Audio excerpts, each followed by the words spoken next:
मुगलों को सबसे ज़्यादा जो टफ टाइम मिला वो दक्कन की तरफ से मिला। दक्कन में ऐसा क्या था जो इतनी मुश्किल पेश आती थी? मुगलों से पहले भी और मुगलों के बाद आने वाले भी, इवन आज भी नॉर्थ इंडिया को साउथ इंडिया से मुश्किल ही पेश आ रही है। वो मुश्किल ये है, नॉन हिस्ट्री कितने साल पुरानी है दक्कन की? तकरीबन 2400 बरस पहले पुलावा डायनेस्टी है या पांड्या डायनेस्टी है, चलोक्या डायनेस्टी है या चोला डायनेस्टी है, ये लोग मौजूद थे। दक्कन को आज भी लैंड ऑफ टेम्पल्स कहते हैं। और हमें मिस्र के बाद सबसे बड़े रॉक कट पत्थर कहीं आपको नजर आते हैं तो वो दक्कन के अंदर नजर आते हैं। आज भी चोला डायनेस्टी जो है उसके बाकियात हैं। ये वो फैक्ट है जिसे हम इग्नोर करते हैं। ये अच्छे जंगजू थे। इनका एक बड़ा जबरदस्त लीडर था जिसका नाम था पोलैक्शन वन। उसकी एक बड़ी जबरदस्त टेक्निक थी, हॉर्स सैक्रिफाइस टेक्निक। वो जिथे जिथे घोड़ा जाता सी वो जमीन ओदी हो जाती थी। अलाउद्दीन खिलजी ने क्या कत्ल किया था जलालुद्दीन का? अलाउद्दीन खिलजी ने कत्ल किया था, इसमें कोई शक नहीं है। लेकिन सवाल ये है, अलाउद्दीन खिलजी खुद कैसा हुक्मरान था? क्या अलाउद्दीन खिलजी ने हमला पद्मावती के लिए किया था? राघव चेतन खलवत में देख लेता है पद्मावती को, राजासीन को। वो आके उसे कहता है अलाउद्दीन खिलजी को, राघव चेतन, ओए होए होए थानू पता नहीं है मलका किड्डी सोहनी हैगी है। अलाउद्दीन खिलजी हमला कर देता। अब्दुल मुल्क असामी या तारीख फिरोज शाही वाले ज़ियाउद्दीन बरनी, ये दोनों तो खिलजी के खिलाफ थे, लेकिन इन्होंने ऐसा नहीं लिखा। आज के पॉडकास्ट में हम साउथ इंडिया की वो एंशिएंट तारीख जानेंगे जो आमतौर पर लोग नहीं जानते। दक्कन पर किस किस डायनेस्टी की हुकूमत कायम थी? क्या पद्मावती असल में कोई किरदार था? और मुगलों को दक्कन ने कैसे टफ टाइम दिया? ये सब जानने के लिए आज का पॉडकास्ट एंड तक जरूर देखें। मैं बहुत मेहनत और तहकीक के बाद आपके लिए ये पॉडकास्ट को लेकर आता हूँ। अगर आप समझते हैं कि मैंने आपको वैल्यूएबल कंटेंट दिया है तो इस पॉडकास्ट को सपोर्ट करें और अभी सुनो डिजिटल को सब्सक्राइब करें। ज़िशान भी, मुगलों को सबसे ज़्यादा जो टफ टाइम मिला वो दक्कन की तरफ से मिला। दक्कन में ऐसा क्या था जो इतनी मुश्किल पेश आती थी मुगलों को? सिर्फ मुगलों को ही नहीं, मुगलों से पहले भी और मुगलों के बाद आने वाले भी, इवन आज भी नॉर्थ इंडिया को साउथ इंडिया से मुश्किल ही पेश आ रही है। वो मुश्किल ये है कि नॉर्थ इंडिया के जो लोग हैं वो अपने तारीख़ पे, अपने कल्चर पे, अपने नस्ल पे या बहुत फ़ख्र करते हैं। और उनका ख्याल है, और हम लोगों का भी ये कसूर है और मौरख़ीन का भी ये कसूर है, कि उन्होंने जनूबी हिंदुस्तान को, साउथ इंडिया को उसकी असल फॉर्म में दरियाफ़्त ही नहीं किया। अब बल्कि किताबें लिखी जा रही हैं कुछ। तो मुश्किल तो ये है, जबकि हकीकत ये है कि साउथ इंडिया के जो लोग हैं, साउथ इंडिया का जो इंटेग्रिटी है, जो उनका कल्चर है, जो उनकी इकोनॉमिक कंडीशंस हैं, जो उनकी ब्रेवरी है, इवन वो नॉर्थ इंडिया के मुकाबले में बहुत बुलंद है, बहुत वाज़े है। मैं एक मिसाल देता हूँ आपको। मुग़ल 1/3 और फिर 1/4 और फिर 1/6 हिस्सा लिया करते थे फसल का अपने किसानों से। दक्कन में ऐसी सूरत हाल नहीं थी। वहाँ क्या था? दक्कन में किसानों को प्रोटेक्ट किया जाता था बहुत ज़्यादा, और लगान वहीं लगाया जाता था जहाँ प्रोड्यूस ठीक होती थी। और उस प्रोड्यूस का जो हिस्सा था, वो जो राजे थे वहाँ के या जो डायनेस्टीज़ थी, वो डायनेस्टीज़ अपने कॉफर्स भरने के लिए इस्तेमाल नहीं करती थी। अच्छा। उनके तिजारत के तरीके और थे। वो हीरे मोतियों की तिजारत करते थे, वो मसालों की तिजारत करते थे, वो ऐसे नहीं। हाँ, जंगो जदल ज़रूर हुआ करती थी, लेकिन लगान ऐसे नहीं लग रही। अच्छा, उनका बिजनेस मॉडल बेहतर था मुगलों की निस्बत? बहुत बेहतर बिजनेस मॉडल था। और अगर मुगलों ने एक हमला उनके ऊपर किया तो उन्होंने एंशिएंट इंडिया के अंदर 5 हमले उन पे किए। ये ऐसे हुआ है। मुगल तो हर बहुत बाद में आए हैं। नॉर्थ की तरफ से जब भी उनके ऊपर कब हमला हुआ, उन्होंने बहुत मुंह तोड़ जवाब दिए नॉर्थ का। जैसे कि मैंने अर्ज़ किया कि उन्होंने 5 हमले किए हैं उसके मुकाबले में साउथ इंडियंस ने। लेकिन हुआ ये कि साउथ इंडिया बहुत ज़्यादा इन्वेडर्स की आमाजगाह नहीं बना, बाहर से आने वाले लोगों की आमाजगाह नहीं, जैसा कि नॉर्थ इंडिया बना। नॉर्थ इंडिया में जिसका मन चाहा, जिसका जी चाहा, मुंह उठा के उसने अटैक किया, और अटैक करके दिल्ली लूट ली, कभी लाहौर लूट लिया, कभी साहिलों पे कब्ज़ा कर लिया।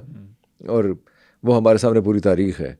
कभी तुर्क आ गए, कभी अफ़गान आ गए, कभी ईरानी आ गए। हिंदुस्तान के अंदर जो मौर्य सल्तनत के बाद अगर हमें नज़र आती है तो वह गुप्ता डायनेस्टी। गुप्ता डायनेस्टी से लेके हम एकदम जो हमारे मौरख़ीन वो जंप करते हैं और तुर्क डायनेस्टी पे आ जाते, तुर्कों पे आ जाते हैं। भाई वो जो गुप्ता से लेके तुर्क, तो 400, 500, 600 साल का जो अरसा है, वो जितना भी अरसा है, वो यहाँ क्या होता रहा? यहाँ कोई उसे गोल्डन एज वो ख़त्म हो गई, गुप्ता की गोल्डन एज की बात कोई नहीं करता। फिर वो तुर्क आते हैं और उसके बाद फिर तुगलक और मुग़ल और सब आते हैं। साउथ में ऐसा नहीं है। साउथ को आप डिवाइड कर सकते हैं, एक तो एंशंट सदर्न हिस्ट्री है उनकी, जिसमें कुछ डायनेस्टीज़ हैं, जैसे चालुक्य है, चोला है, पांड्या है, चौरी है, कालोचौरी, ये डायनेस्टीज़ हैं। वैसे नॉन हिस्ट्री कितने साल पुरानी है दक्कन की? 4वीं सदी क़ब्ल मसीह, तकरीबन 2400 बरस पहले जो पुलावा डायनेस्टी है या पांड्या डायनेस्टी है, चालुक्य डायनेस्टी है या चोला डायनेस्टी है, ये लोग मौजूद थे। इन सबसे ज़्यादा पुरानी पांड्या डायनेस्टी कहा जाता है, जो कि 4वीं सदी क़ब्ल मसीह से लेके 1385 ईस्वी तक रही है, इन वन वे और द अदर। लेकिन हमें जो इस बीच का एक दौरानिया है, पहली, दूसरी, तीसरी सदी ईस्वी का, उसमें ये लोग नज़र नहीं आते, इनकी कोई डॉक्यूमेंटेड हिस्ट्री नहीं है। अच्छा। फिर हमें नज़र आता है एकदम से कि 3री सदी ईस्वी से 8वीं सदी ईस्वी तक अर्ली मिडीवल दौर जिसे हम कहते हैं, यानी कि इब्तदाई दौर, कुरून वस्ता का इब्तदाई दौर, उसमें हमें फिर ये डायनेस्टीज़ दोबारा नज़र आती हैं। ज़ाहिर है इनकी फॉर्म बदल गई, बहुत से तब्दीलियाँ आ गई, लेकिन बहरहाल हमें वो अर्ली मिडीवल पीरियड नज़र आता है। उसके बाद हम डिस्कस करेंगे लेटर मिडीवल पीरियड, जो कि 9वीं सदी से तकरीबन 15वीं 16वीं सदी तक चलता है। उस फिर मॉडर्न पीरियड आता है। तो बहरहाल चोला डायनेस्टी या पांड्या डायनेस्टी या चालुक्य डायनेस्टी, ये सारी डायनेस्टीज़ चंद्रगुप्त मौर्य के ज़माने में सिक्कों से पता चलता है कि ये मौजूद थे। अच्छा। कुछ इनके एडिक्ट्स हैं, कुछ इनकी जैसे इनके कुछ पोइट्री है, कुछ लिटरेचर है, जिससे हमें पता चलता है कि ये लोग मौजूद थे, वरना इनकी कोई डॉक्यूमेंट्री हिस्ट्री नहीं है। उसके बाद जब ये आते हैं, फिर वो दौर है जब सिक्के वगैरह तो ख़त्म हो गए, सिक्के वगैरह तो नहीं नज़र आते हमें, लेकिन हमें कुछ टेम्पल्स नज़र आते हैं, कुछ हमें इनकी तिजारतें नज़र आती हैं आपस में, फिर इनकी लड़ाइयाँ नज़र आती हैं आपस में, इनके स्ट्रॉन्ग होल्ड नज़र आते हैं, फिर इन डायनेस्टीज़ के अपने अपने कुछ कैरेक्टरिस्टिक्स हैं। और इनके मज़हब क्या थे? ये भी बड़ी दिलचस्प बात है। इनके मज़हब में विष्णु और शिव गॉड्स की पूजा की जाती थी। कहीं कहीं जैनिज़्म बहुत डोमिनेंट नज़र आता है हमें, कर्नाटका वगैरह में। कहीं हमें बुद्धिस्ट, जैसे आंध्रा में बुद्धिज़्म बहुत ज़्यादा मजबूत नज़र आता है, क्योंकि आंध्रा में जो मोनेस्ट्रीज़ हैं, आपको याद होगा कि 2700 बरस कबल गंधारा की सिविलाइजेशन बिहार, जो मगध और हमारे यहाँ तक्षशिला, आज का जो पाकिस्तान है, यहाँ तक फैली हुई थी गंधारा की सिविलाइजेशन। तो वो उस सिविलाइजेशन के असरात में आंध्रा के अंदर बहुत ज़्यादा नज़र आते हैं। वहाँ जो मोनेस्ट्रीज नज़र आती हैं वो बुद्धिस्ट मोनेस्ट्रीज़ हैं। फिर इनमें ऐसे भी लोग हैं, इनके जो राजे महाराजे थे, जो कुछ वक्त के लिए जैन मत कबूल कर लिया, कुछ लोगों ने कुछ वक्त के लिए बुद्ध मत कबूल कर लिया। बुद्धिज़्म की, जैनिज़्म की, हिंदुइज़्म की आपस में एक टसल कह लें नज़र आती है, लेकिन झुकाव उस तरफ होता है जिसकी हुकूमत होती है। जो राजा है वो बहुत ज़्यादा तरवीज करता है, बहुत ज़्यादा प्रमोट करता है अपने रिलीजन को। जैसे चोला डायनेस्टी की जो क्वीन है, उन्होंने शिव गॉड की बहुत खिदमत की। बहुत खिदमत से मुराद ये है कि उन्होंने बड़े बड़े ज़बरदस्त टेम्पल्स बनाए। चोला डायनेस्टी की एक क्वीन थी जिसका नाम था सेम्बिया। अब उन्होंने, क्योंकि उनकी क्वीन्स बड़ी लिबरल थी, बहुत मॉडर्न थी, और ये वो ज़माना है जब यहाँ नॉर्थ जो इंडिया है, इसके अंदर ऐसे लिबरलिज्म हमें नज़र नहीं आता। यहाँ में ऐसे नज़र नहीं आता कि जो क्वीन है वो बहुत ज़्यादा आगे बढ़ चढ़ के काम कर रही हैं, जबकि ये साउथ इंडिया के अंदर है। तो वो जो क्वीन थी, उन्होंने जो मंदिर बनवाए, 1,30,000 टन ग्रेनाइट इस्तेमाल हुआ। 216 फुट ऊंचा मंदिर है वो, और 12 मीटर का तो उसके ऊपर जो देवता हैं, वो शिव जो देवता हैं, वो रक्स करते हुए नज़र आते हैं। अच्छा, साउथ इंडिया के अंदर जो देवता थे वो गॉड ऑफ डांस थे, जो कि बाद में जाके यहाँ हिंदुइज़्म के अंदर तो हमें कुछ और कैरेक्टर नज़र आता है उनका, लेकिन वहाँ वो गॉड ऑफ डांस थे। जिससे ये भी पता चलता है कि वो लोग आर्ट के बहुत दिलदादा थे, आर्किटेक्चर के तो थे ही थे, क्योंकि दक्कन को आज भी लैंड ऑफ टेम्पल्स कहते हैं। अजंता अलोरा के जो नक़ूश हैं, क्योंकि रॉक कट टेम्पल्स बनाने में उनका सानी कोई नहीं था। अच्छा, आज भी मौजूद हैं वो टेम्पल्स? तमाम टेम्पल्स मौजूद हैं और बहुत बारीकी से बनाए गए हैं। मसलन बृहदेश्वरा एक टेम्पल है, वहाँ 5,000 टन चावल हर साल दिए जाते थे। अब आपने ये देखना कि एक तो आर्किटेक्चरल सिग्निफिकेंस है बृहदेश्वरा जो टेम्पल है, और ऐसे बहुत से जैसे मीनाक्षी टेम्पल है और बहुत से टेम्पल्स हैं, उनकी एक तो आर्किटेक्चरल सिग्निफिकेंस है, लेकिन उसके साथ साथ एक इकोनॉमिक सिग्निफिकेंस भी है। यानी टेम्पल्स में बहुत सा अजनास इकट्ठी होती हैं, जैसे चावल 5,000 टन चावल, बहुत ज़्यादा चावल थे, और फिर जो डिफीटेड होते हैं आसपास के राजे या महाराजे जिनको डिफीट किया जाता है, वो पाबंद होते हैं कि वो वहाँ अजनास भिजवाएंगे। उन अजनास से जो ख़ास तौर पे चोला डायनेस्टी थी, इन्होंने बहुत बड़े बड़े ब्रॉन्ज़ के मेटल वर्क से शानदार किस्म के मुजस्समे तामीर किए। कहते हैं कि चोला डायनेस्टी का जो इलाका है कंबाकनम और उसके आसपास के इलाके, उसमें बहुत से टेम्पल्स हैं। इन्होंने वेलफेयर के बहुत से काम किए, इन्होंने सड़कें बनवाई जो उस ज़माने के जो राजपाट थे बनाने, और सराय बनवाई। यानी ये वो ज़माना है जब यहाँ भी बुद्धिज़्म बहुत अपनी पीक पे है, नॉर्थ इंडिया के अंदर, तक्षशिला के अंदर या मगध के अंदर, और वहाँ भी बहुत से काम हो रहे हैं। लेकिन जो साउथ इंडिया है वहाँ और तरह से उन्होंने मज़हब को लेके चल रहे हैं। ये जो डायनेस्टी थी ये किस किस इलाके पर आबाद थी?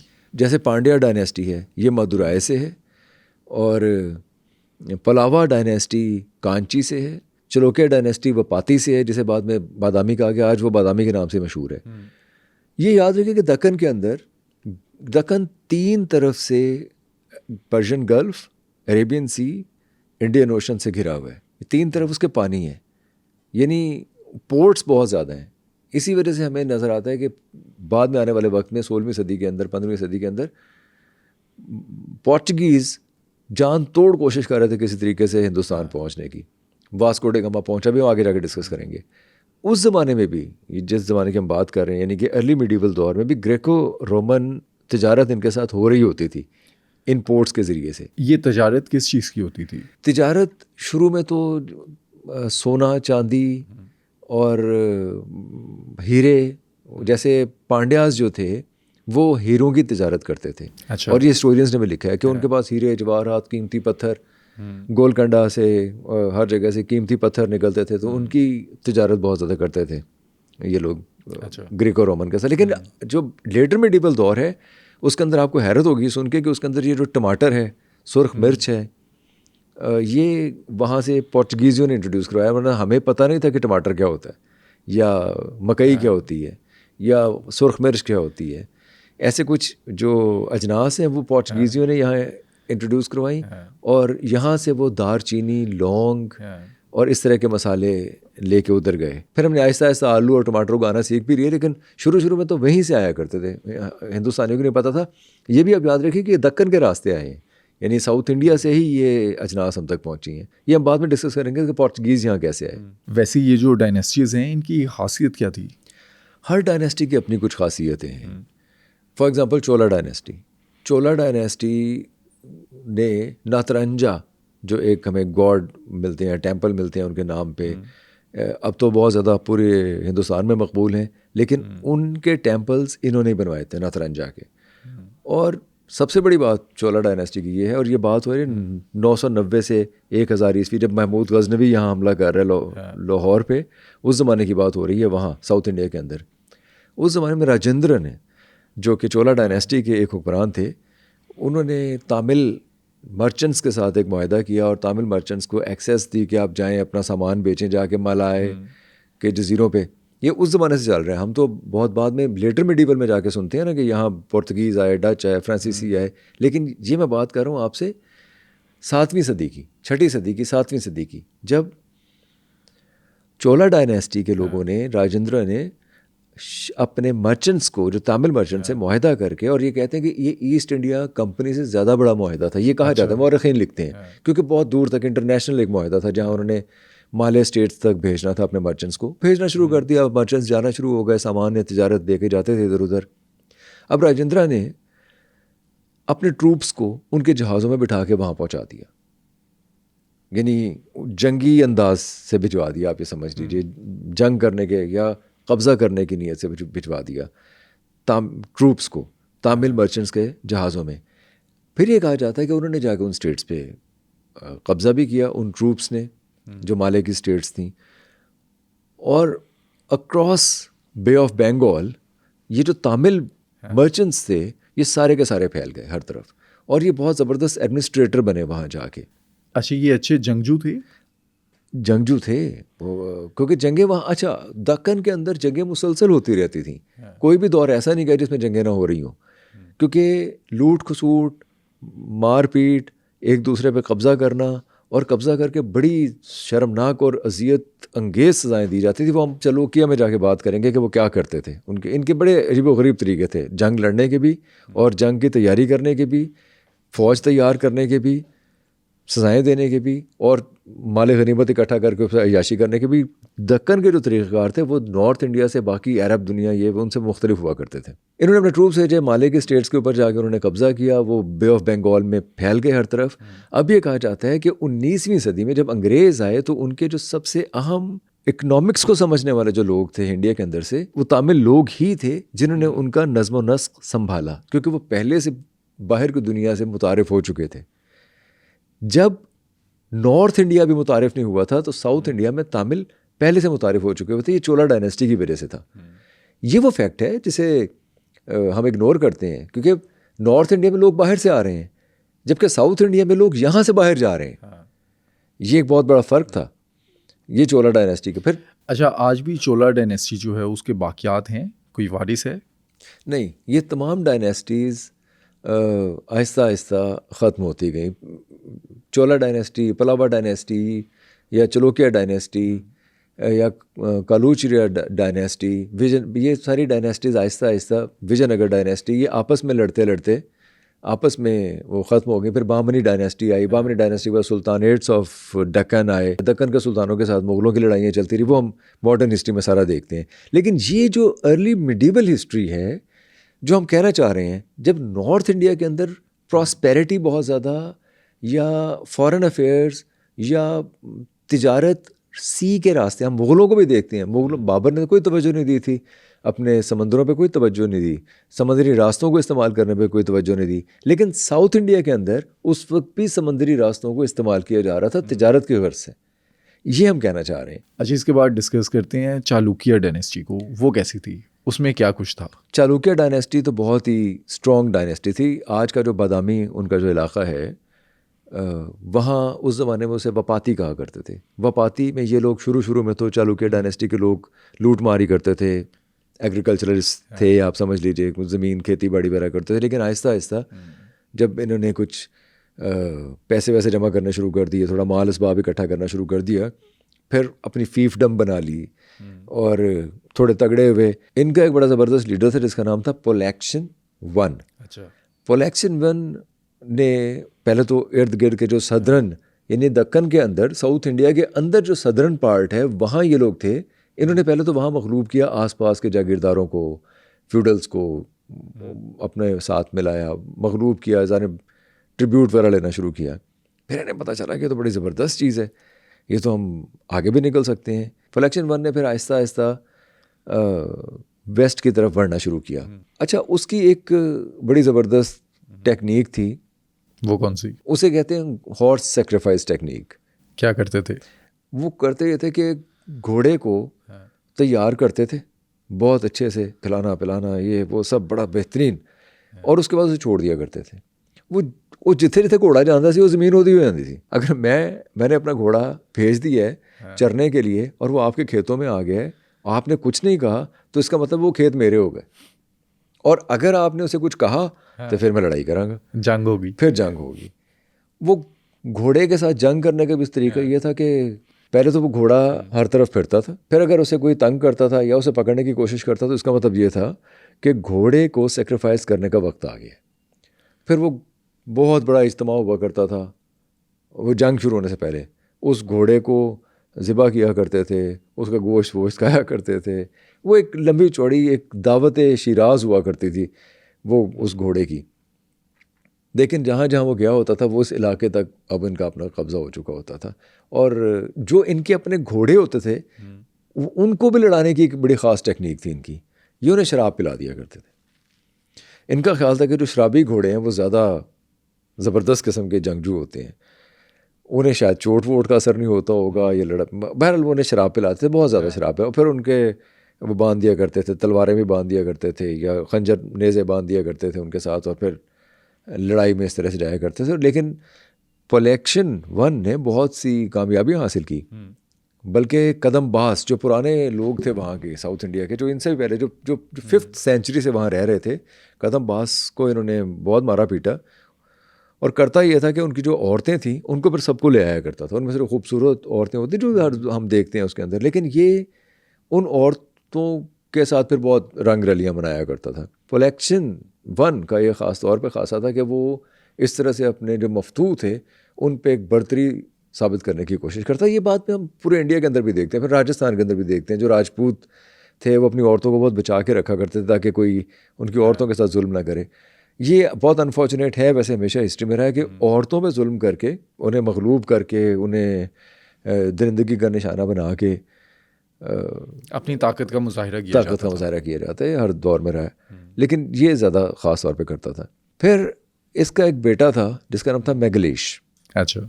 मैगलेश ने भी ये कि उसने सोचा कि यार इस बात ताकत को और बढ़ाया जाए, तो उसने हार्शा बुगले आपने सुना हो, बड़ा ज़बरदस्त कमेंटेटर हार्शा, ऐसे हार्शा नाम था वेस्ट के अंदर जो एक हुक्मरान था। हार्शा का मतलब ये था कि विटी और टॉकेटिव और बरजस्ता, वो हार्शा भी ऐसा ही था। हार्शा बड़ा हैंडसम स्मार्ट हुक्मरान था वेस्ट में, दक्कन के अंदर। और हार्शा अपने आप पे भी मजाक किया करता था। मसलन उसने अपना नाम रखवा था कबूजा। कबूजा का मतलब होता है हंच बैक्ड। वो कबूजा नाम ही चल पड़ा। वो उसके जो उस डायनेस्टी के जितने भी लोग थे वो अपने आप को कबूजा ही कहा करते, कबूजा के साथ वो अपना नाम लगाया करते, जो भी नाम होता था।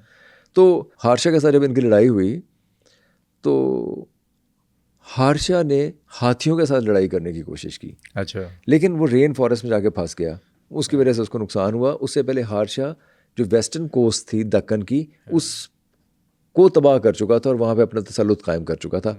यानी आप जो यहाँ बताने का मकसद ये है कि अर्ली मिडीवल दौर में भी कोस्ट को काबू करने की जो जंग है, कोस्ट पे अपना तसल्लुत कायम करने की जो जंग है, वो साउथ इंडिया के अंदर, दक्कन प्लेटू के अंदर हो रही थी, जबकि नॉर्थ के जो लोग थे वो भी इससे बेबहरा थे। आगे जाके हमें नज़र आता है कि किस तरह से यहाँ उस तिजारत के रास्ते और उन समंदरी रास्तों को इस्तेमाल करते हुए पूरी तारीख ही इंसान की पलट गई। अर्ली मिडीवल जो है, साउथ का नॉर्थ के साथ जो फ़र्क है वो क्या था? देखिए, अर्ली मिडीवल में हमें नज़र आता है कि बुद्धिज़्म नॉर्थ में ख़त्म हो रहा है। क्या वजह थी? उसकी बहुत सी वजूहत थी। उसमें कि हिंदू की भक्ति तहरीकें चल रही थी और हिंदुइज़्म में उसको रेनेसा हो रहा था हिंदुइज़्म के अंदर। फिर हिंदू शाही ख़ानदान आ चुके थे। अशोका के बाद फिर गुप्ता ख़ानदान जब आया तो गुप्ता या आने वाले जो हिंदू ख़ानदान थे, डायनेस्टीज़ थी, वो डिस्करेजिंग थी बहुत ज़्यादा बुद्धिज़्म के लिए, जिसकी वजह से बुद्धिज़्म को देश निकाला दिया जा रहा था, क्योंकि बुद्धिज़्म गॉड्स एंड गॉडेसेस को नहीं मानता था। इसलिए एक डायरेक्ट क्लैश था उनके साथ, तो वो आहिस्ता आहिस्ता यहाँ से ख़त्म हो रहा था। हालांकि इसी रीजन में वो पैदा हुआ था।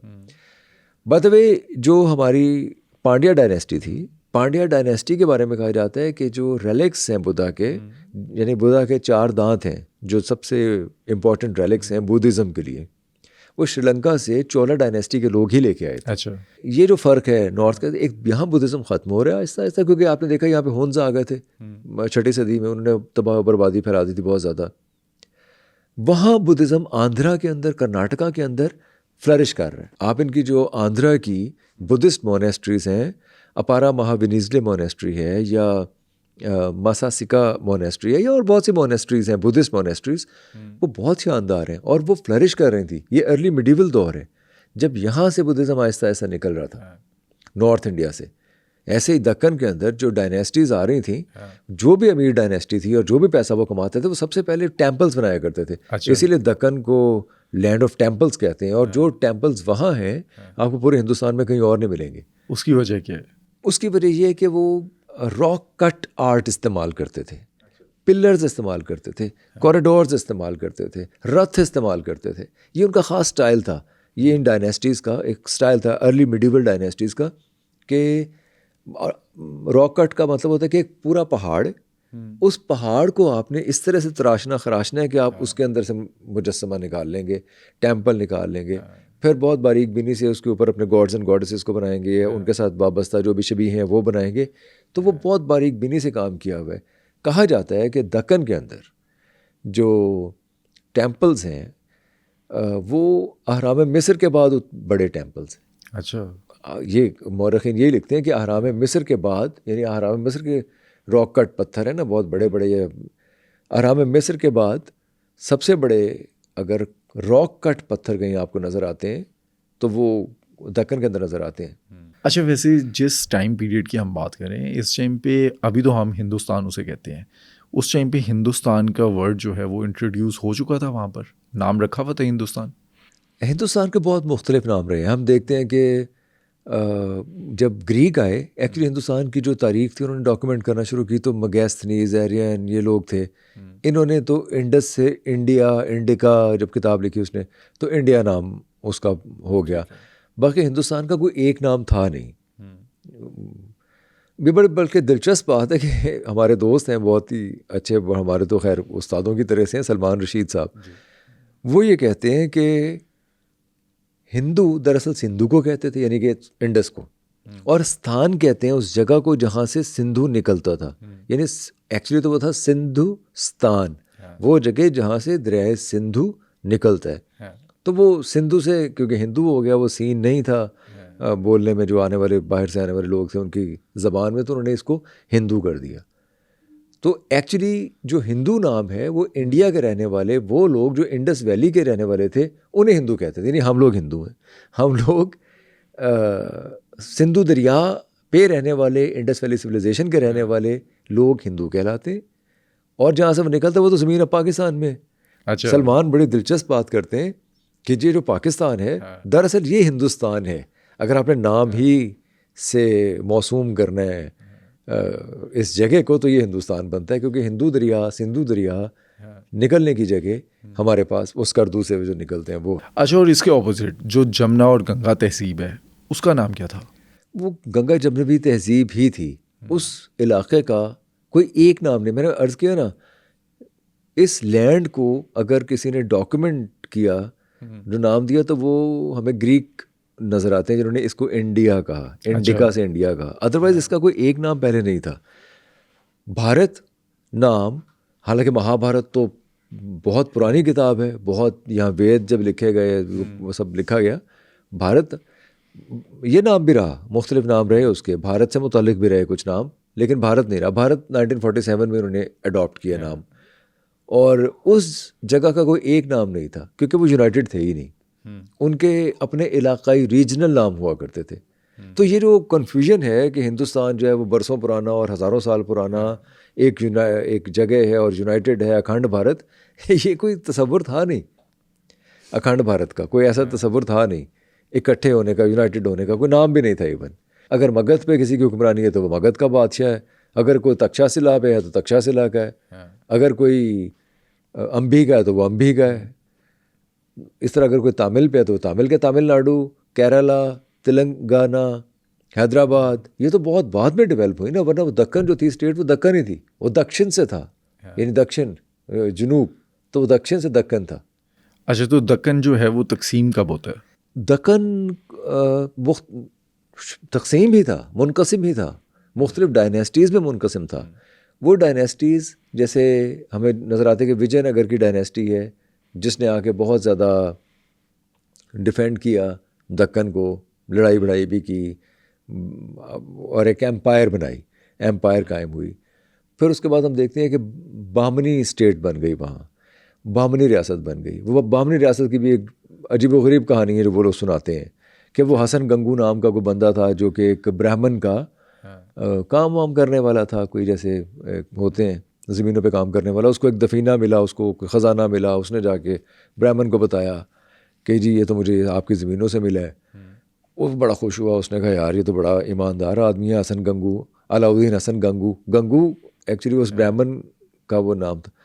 तो उन्होंने कहा कि यार ये क्योंकि ईमानदार आदमी है तो इसको अपने इलाके में ज़रा कोई ना कोई मराहत कोई ऐसे मिलनी चाहिए, कोई और अच्छा काम लेना चाहिए इसे। तो उन्होंने उसको शाही सरकारी अपॉइंट करवा दिया, को पोस्ट करवा दिया किसी अच्छी जगह पे जहाँ उसे 100 घुड़सवार आहिस्ता आहिस्ता मिल गए, और उन घुड़सवारों के साथ मुख्तलिफ एक्सपीडिशंस पे उसको भेजा गया जहाँ बड़ा वो कामयाब हुआ। फिर उसने जब देखा कि जो सुल्तान है वो कमज़ोर हो गया, तो उसने कहा ऐसा तो पहले कि कोई और आके कब्ज़ा करे, मैं हावी क्यों ना बन जाऊँ। तो उसने एक रियासत पे कब्ज़ा किया जिसका नाम उसने बामनी स्टेट रखा। वो बामनी एक्चुअली ब्राह्मण से ही है, हालांकि वो अफ़गान था ख़ुद, लेकिन उसने जो स्टेट थी बामनी स्टेट, उसके कोई 18 हुक्मरान आए हैं बामनी स्टेट के बहुत। और बामनी दौर में दक्कन के अंदर उर्दू ने बहुत फ़रोग़ पाया। ये वो ज़माना जब इधर तुगलक है, यहाँ अरबी और संस्कृत का बहुत ढंडोरा पीटा जाता था, लेकिन यहाँ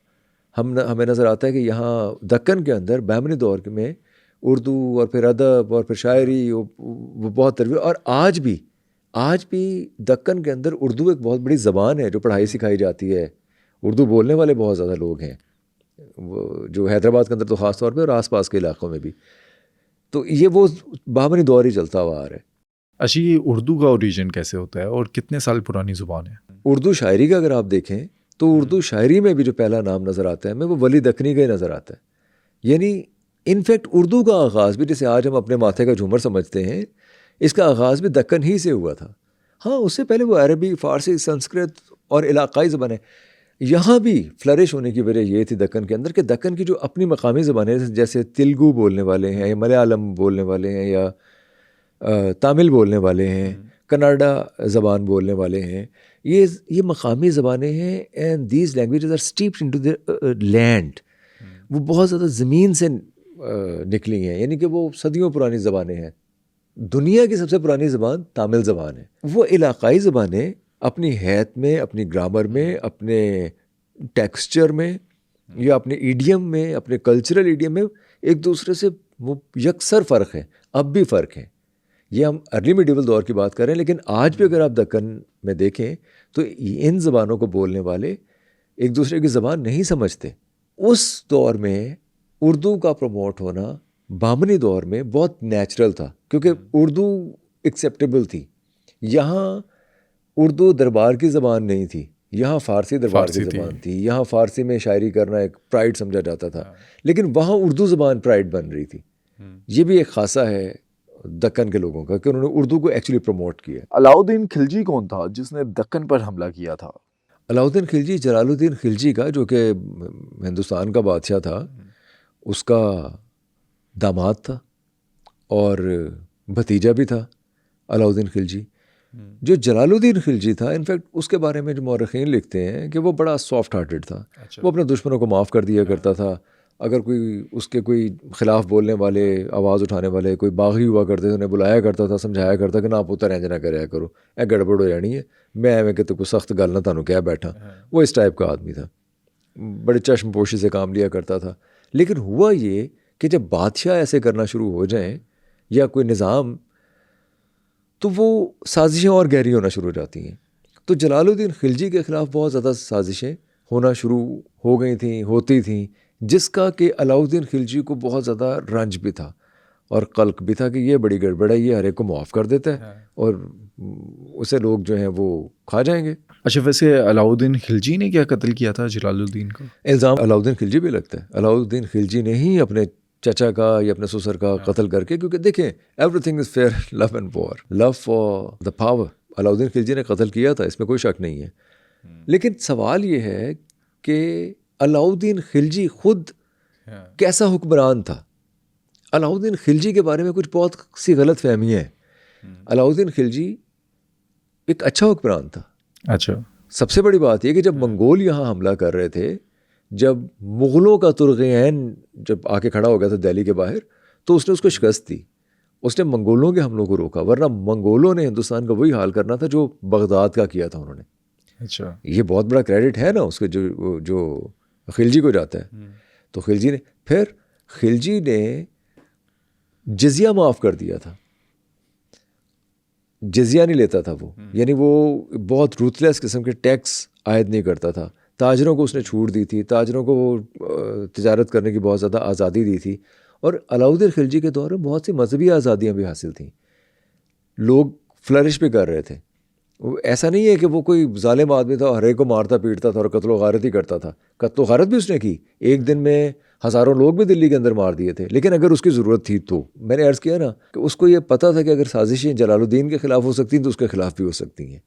फिर जहाँ जहाँ एक्सपेंशनिज़म बादशाहत की मजबूरी होती है, अगर आप बादशाह हैं और एक्सपेंड नहीं कर रहे तो आप एक खड़े स्टेगनेंट पानी की तरह से हो जाते हैं। क्या अलाउद्दीन खिलजी ने मेवाड़ पर हमला पद्मावती के लिए किया था?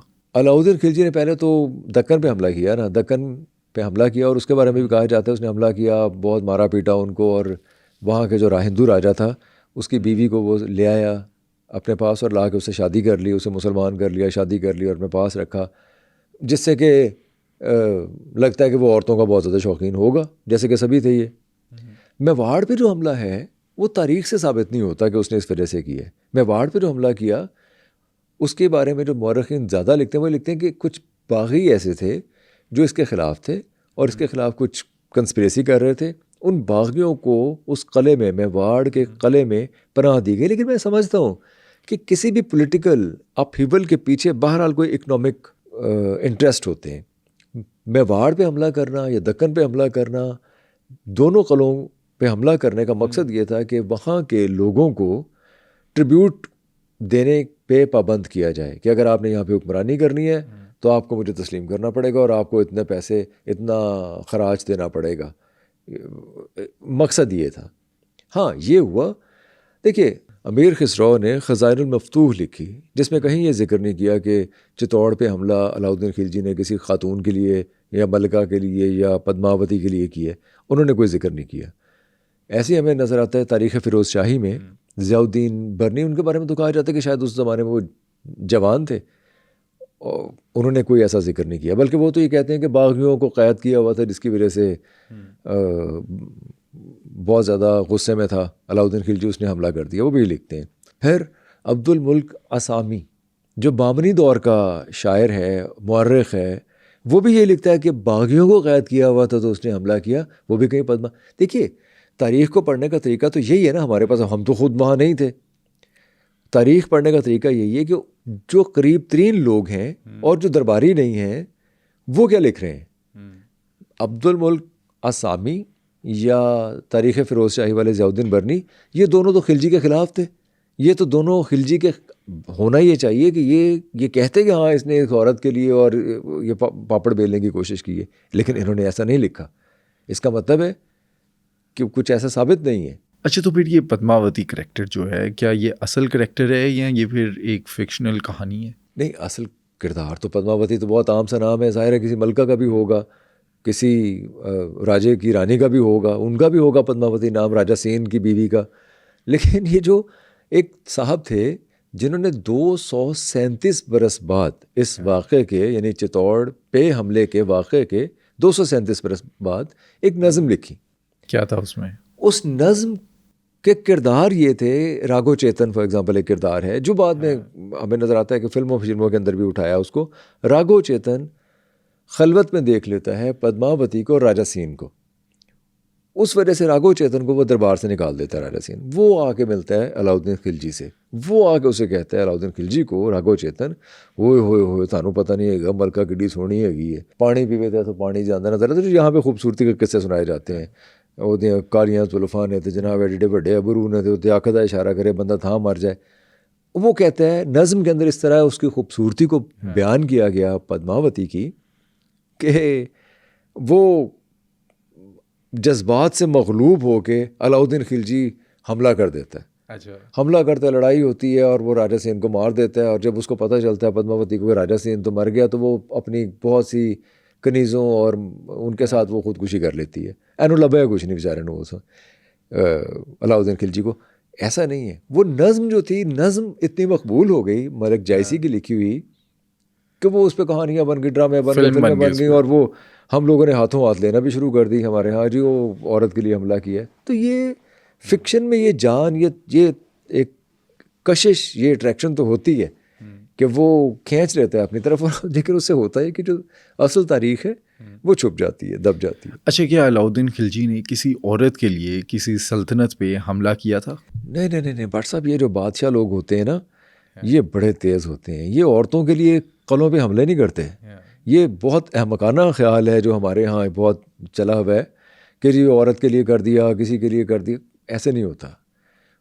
इकोनॉमिक इंटरेस्ट होते हैं। दुनिया की बड़ी से बड़ी जंगें, कलों के ऊपर हमले, उसमें देखिए जब आपने कहीं हमला करना है आपके पास कोई हज़ारों लाखों का लश्कर होता है।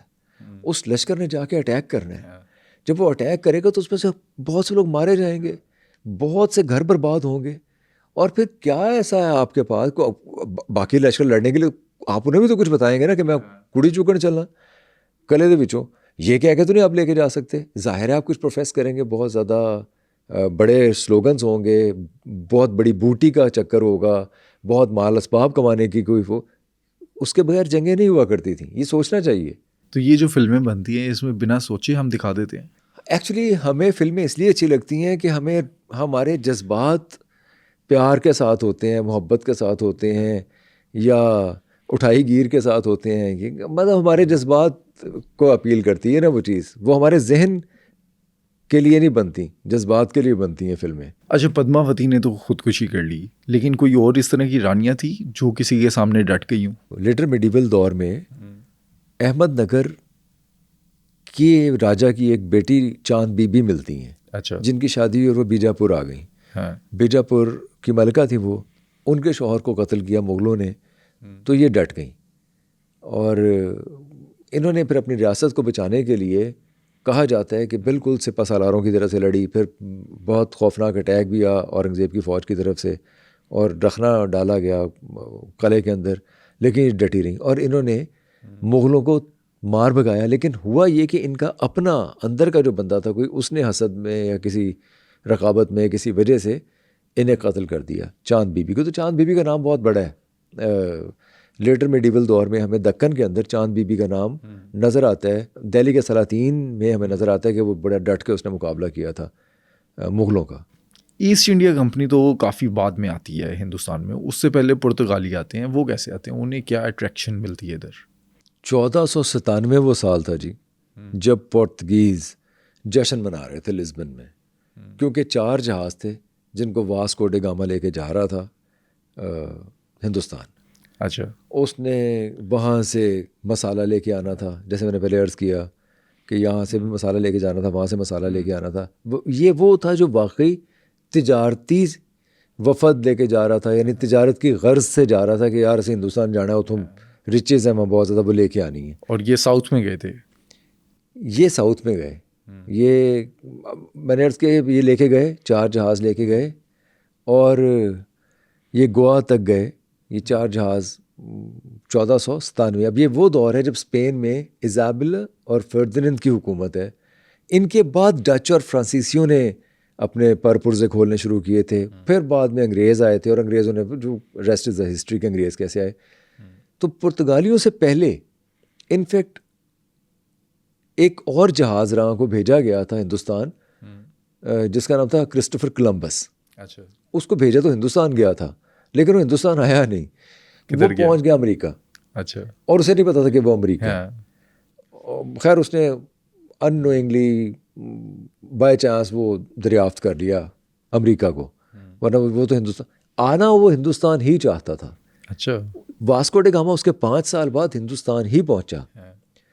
लेकिन वास्को डे गामा जब यहाँ आया तो उसको ये समझ नहीं थी कि मैं कहाँ आ गया हूँ, क्योंकि वो जब हिंदू गॉड्स एंड गॉडेसेस और वो मंदिर और वो सब देखता था, उनका ख्याल था कि ये क्रिश्चियंस की ही कोई एक फॉर्म है। वो गलत समझा और उसको ये जो तोहफे वगैरह लेके आया, वो आपको याद होगा कि बादशाह तो तोहफों को बगैर चलते नहीं थे, होड़ाले भी नहीं चलते, पहले भी नहीं चलते।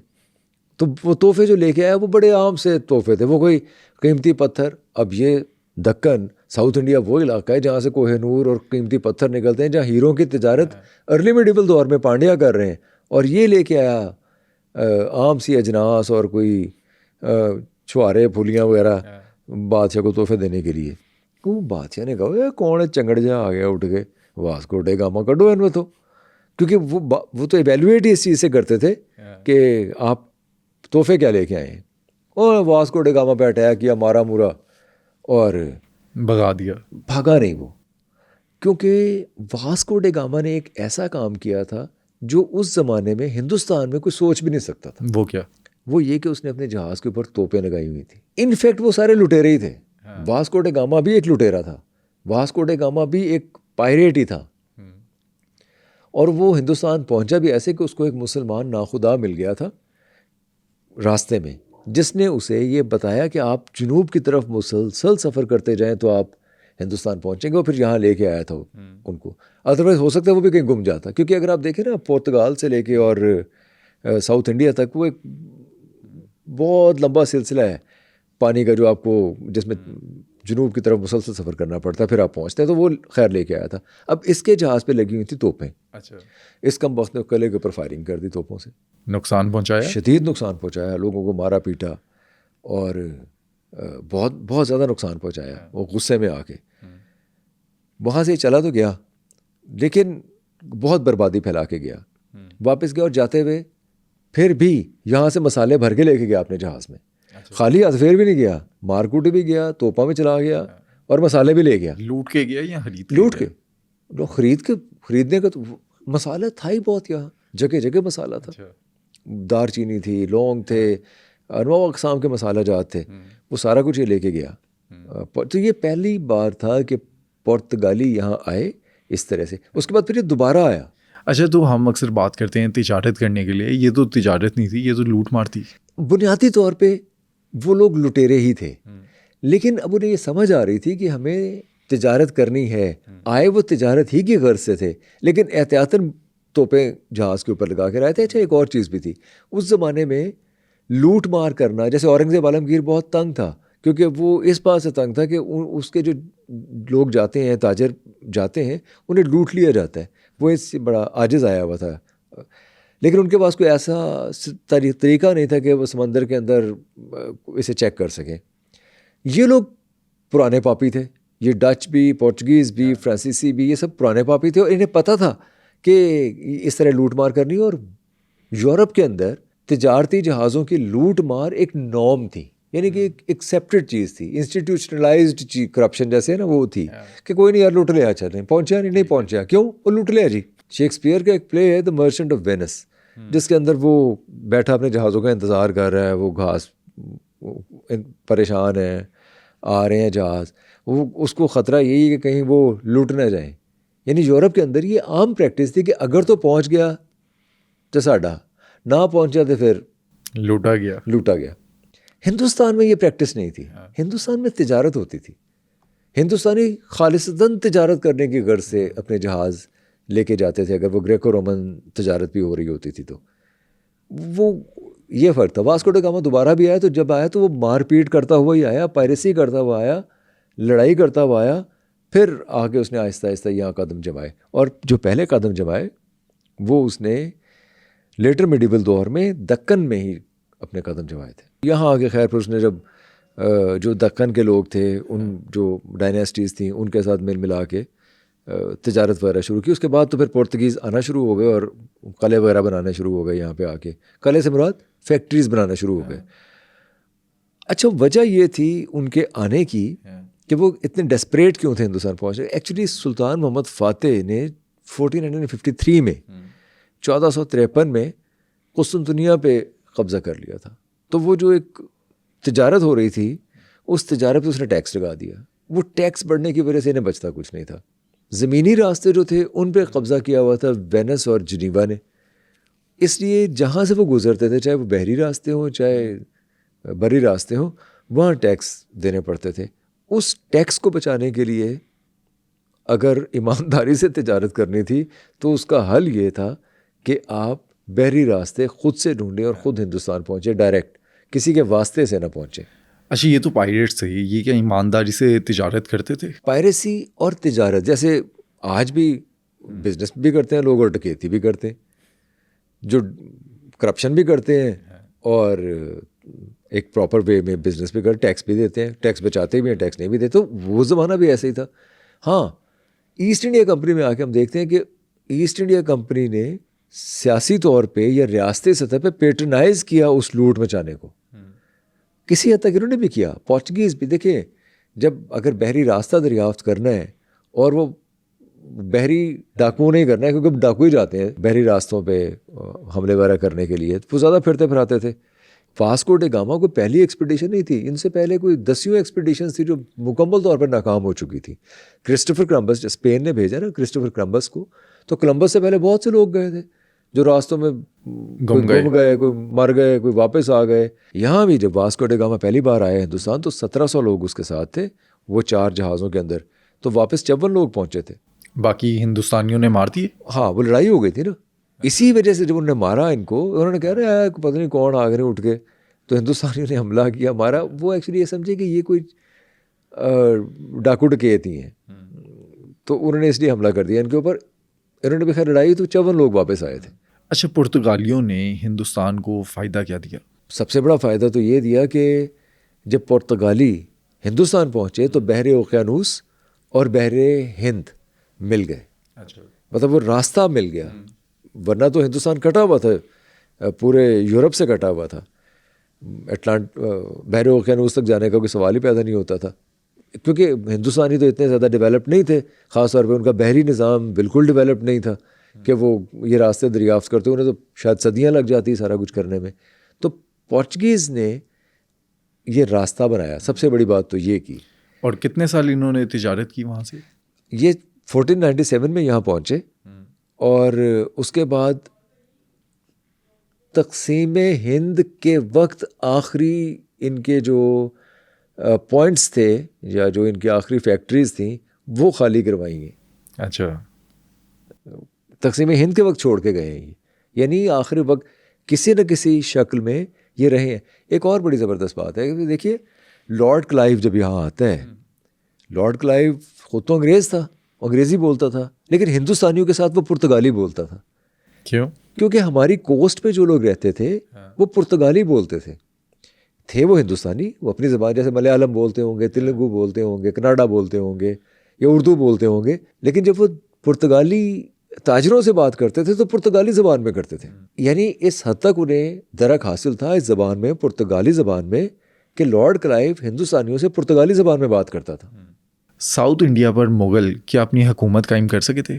कभी भी नहीं, कभी भी क्या नहीं। वजह थी? वजह ये थी कि साउथ इंडियंस ने मुग़लों को या नॉर्थ के हुक्मरानों को कभी माना ही नहीं, कभी एक्सेप्ट ही नहीं किया। और उस एक्सेप्ट ना करने की सबसे बड़ी वजह ये थी कि मुग़ल या बाहर से आने वाले जो हमला आवर थे, जिन्होंने यहाँ नज़्म व नस्क भी कायम किया, वो उनके प्राइड के भी ख़िलाफ़ था, क्योंकि वो सन्स ऑफ द सोयल थे। जो दक्कन के लोग हैं वो तो उस ज़मीन के लोग थे, असल बासी थे उस ज़मीन के। गो के उनके अंदर भी कुछ लोग अफ़गानिस्तान से आ गए, जैसे कि मैंने मिसाल दी थी, अलाउद्दीन हसन गंगू अफ़गान थे बेसिकली, लेकिन मजमूई तौर पे वो लोग उस ज़मीन के लोग थे, इसलिए उन्होंने कभी उसे एक्सेप्ट नहीं किया। फिर दूसरी बात ये है, जो दक्कन की तारीख़ है वो ये समझते हैं कि हमने सारे प्रोग्रेस या एनलाइटनमेंट या एस्थेटिक्स या आर्किटेक्चर या आर्ट या कल्चर, ये सारा नॉर्थ से पहले इंट्रोड्यूस करवाया है। ये उनके यहाँ ये बात मानी जाती है और बिल्कुल दुरुस्त है। आज भी वो 100% एजुकेशन है वहाँ केरला में, आप देखें। इसलिए उन्होंने कभी इन्हें कबूल। फिर दूसरी बात ये कि वो खुद जंगजू थे, वो खुद लड़ते झगड़ते थे। ऐसा नहीं था कि वो सिर्फ तिजारत ही करते हैं या उन्होंने सिर्फ मंदिर ही बनाए हैं या उन्होंने सिर्फ फेस्टिविटीज़ ही करते हैं या सिर्फ जश्न ही मनाते हैं। और जैसे कि नॉर्थ के लोग थे, वो बेचारे सिर्फ किसान ही थे, उन पर जो आता था हमला कर दिया करता था। दक्कन के लोग ऐसे नहीं थे। दक्कन के लोग जंगजुआना जहन भी रखते थे, लड़ाई बड़ाई भी करते थे, अपना दिफा भी करना जानते थे। इसलिए वो उन्हें कबूल नहीं करते थे। क्योंकि देखें, अगर कबूल करते हैं, जैसे आदिल शाही डायनेस्टी थी या निज़ाम की जो निज़ाम शाही जो थी या कुतुब शाही जो डायनेस्टीज़ थी, अगर वो मगलूब हो जाते, जो कि हो भी गए बाद में, तो उन्हें खराज देना पड़ता, वो ट्रिब्यूट देना पड़ता। जो कुछ वो अपनी ज़मीनों से हासिल करते हैं या जो कुछ वो अपनी तिजारत से हासिल करते हैं, उसका बहुत ज़्यादा हिस्सा बादशाह को देना पड़ता। तो बादशाह ने उसके लिए क्या करना था? बादशाह यही कहता था ना कि मैं आपको डिफेंड करता हूँ, आप पे कोई हमला नहीं करेगा, अगर कोई हमला करेगा तो मैं आपको प्रोटेक्ट करूँगा, आप मुझे ये खराज दें। तो वो किस बात का खराज देते? उन पे बाहर से कभी किसी ने हमला किया नहीं, हमला तो आप पे होता था। साउथ इंडिया में तो बाहर से हमला होता ही नहीं था। अच्छा, दक्कन वाले अगर इतने ताकतवर थे, इतने मजबूत थे, तो उन्होंने पूरे हिंदुस्तान पे हुकूमत करना क्यों नहीं चाहिए? जो एक्सपेंशनिज्म होती है ना, उसकी कुछ वजूहात हैं। नंबर 1, आपके पास बहुत पोटेंशियल है मुआशी तौर पे या जंगजुआना अज़ाइम रखते हुए, फिर आप एक्सपेंशनिस्ट पॉलिसी की तरफ जाते हैं, यानी आप साथ के इलाकों पे कब्ज़ा करते हैं, तसल्लुत कायम करते हैं अपने उस पोटेंशियल को इस्तेमाल करने के लिए। मसलन जर्मनी के पास बहुत 75 डिवीज़न फ़ौज थी, लेकिन मंडियाँ नहीं थी, जब वर्ल्ड वॉर शुरू हो गई। क्रूसेड्स में हम देखते हैं कि कहा गया होली वॉर के लिए, लेकिन एक्चुअली ट्रेड रूट्स ढूंढे जा रहे थे। पुर्तगालियों की हमने बात की कि उनके पास बहुत ताकत थी, उनके पास बड़े नक्शे थे, बड़े ज़बरदस्त किस्म के प्लानर्स थे, वो जो समंदर थे उनकी कैफियतों को जानते थे, लेकिन माल कहाँ बेचना है उसके लिए उन्होंने हिंदुस्तान ढूंढा। या बाज़ औक़ात ऐसे होता है कि जैसे आपके जैसे चंगेज़ खान है, चंगेज़ खान ने ये देखा कि उसके पास लोग बड़े ताकतवर और बड़े जंगजू जहनीत के लोग हैं, अगर मैंने एक्सपेंशन ना की, अगर मैंने दूसरे इलाकों पे जाके हमला ना किया तो ये आपस में लड़ के मर जाएंगे। तो ये 2 बड़ी वजूहात होती हैं एक्सपेंशन है। जो दक्कन के अंदर ये मामला नहीं था। दक्कन में एक तो कभी भी ऐसी बड़ी फ़ौज तैयार नहीं हुई कि वो बहुत बड़े हिंदुस्तान के इलाके के ऊपर जाके कब्ज़ा कर ले, और कभी जो तिजारत थी उन्हें कभी ये ज़रूरत ही पेश नहीं आई कि तिजारती मंडियाँ ढूंढने के लिए वो नॉर्थ की तरफ आएँ, क्योंकि उन्हें 3 तरफ से समंदर है। बे ऑफ बंगाल है, वहाँ अरेबियन सी है, वहाँ इंडियन ओशन है, और वो पूरी दुनिया से कनेक्टेड हैं। तो उनके पास तो कोई कमी नहीं। हीरे जवाहरात की तिजारत उन्होंने करनी थी, कीमती पत्थरों की तिजारत करनी थी, बाद में फिर लेटर मिडीवल में आकर उन्हें स्पाइसेस की करनी थी, तो उनके लिए तो सारे रास्ते खुले थे। अच्छा, ये हम देख सकते हैं इसकी सिमिलैरिटी, जैसे महाराजा रंजीत सिंह की जो एम्पायर थी वो भी सिर्फ खुद को प्रोटेक्ट कर रही थी, उन्होंने एक्सपेंड नहीं किया खुद को। महाराजा किसी हद तक लैंड लॉक्ड थे। महाराजा एक तो लैंड लॉक्ड थे, फिर महाराजा हर तरफ से दुश्मन के नरगे में थे, अफ़गान थे, इधर से ब्रिटिश थे, उनके साथ वो सिक्योरिटी अग्रीमेंट करने पे मजबूर थे महाराजा, इसलिए हमें वो कहीं एक्सपैंड करते हुए नज़र नहीं आते। वो अगर ख़ुद को प्रोटेक्ट ही कर लेते तो ये बहुत बड़ी बात थी, वो उन्होंने किया प्रोटेक्ट। लेकिन दक्कन की सूरत हाल बिल्कुल मुख्तलिफ है। दक्कन के जो लॉर्ड्स थे उनके पास एक बहुत वसी दुनिया थी, वहाँ दरिया हैं, वहाँ पोर्ट्स हैं, वहाँ रिच लैंड है, हर तरह की हीरे जवाहरात से लेके और अजनास तक हर चीज़ पैदा होती है, और उनके पास खुले रास्ते हैं। उन्हें कोई ज़रूरत ही नहीं थी कि वो आगे नॉर्थ के अंदर एक्सपेंशनिस्ट पॉलिसी अपनाते कोई। फिर कभी भी एक आखिरी बात है कि वो कभी भी इस तरह इकट्ठे नहीं हो सके कि वो एक्सपैंड कर सकें। लेकिन फिर भी लूजली स्पीकिंग दिल्ली तक अगर कुछ पहुँचे तो मराठे पहुँचे। अच्छा। और उन्हें अगर आप कह सकें कि वो दक्कन से ताल्लुक़ रखते थे तो बचाव होगा, क्योंकि दक्कन के लोग अगर पहुँचे तो वो दिल्ली तक पहुँचे। लेकिन मकसद फिर भी तिजारत करना या एक्सपेंशनिस्ट पॉलिसी दक्कन की तरफ से नहीं थी। वो एक क्लैन था, एक कम्युनिटी थी, या एक ख़ास लोग से ग्रोह था मराठों का जो वहाँ तक पहुँचा। चलें, ये अगले पॉडकास्ट में हम डिस्कस करेंगे कि किस तरह से मराठों ने अंग्रेज़ों को और जो मुग़ल थे उनको शिकस्त दी।